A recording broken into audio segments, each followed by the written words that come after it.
How to apply in the US as a teacher ba ang tanong mo? Panoorin mo to, Kumarites.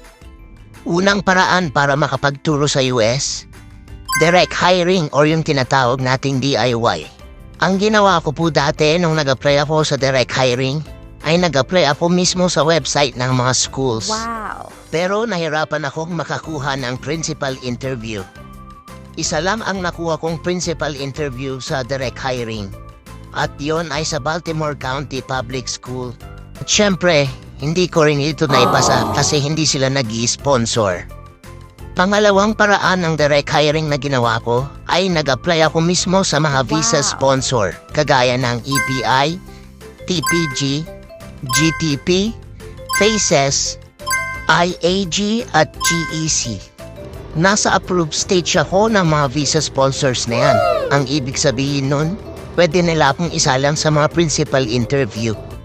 Ang mga basic documents na pinasa ko sa mga visa sponsors na to ay passport, PRC license, NBI, resume, cover letter, letter of reference, at ang credential evaluation.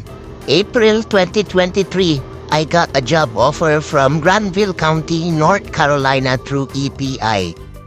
Although less expensive ang gastos sa EPI, I decided not to accept the job offer cause why not, diba? Char.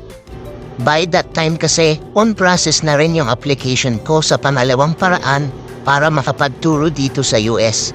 At yon ay through agency. Although na malaki ang gastos sa agency, I decided to accept the job offer kasi magaan ang pakiramdam ko sa Hawaii. Share ko lang. Hi!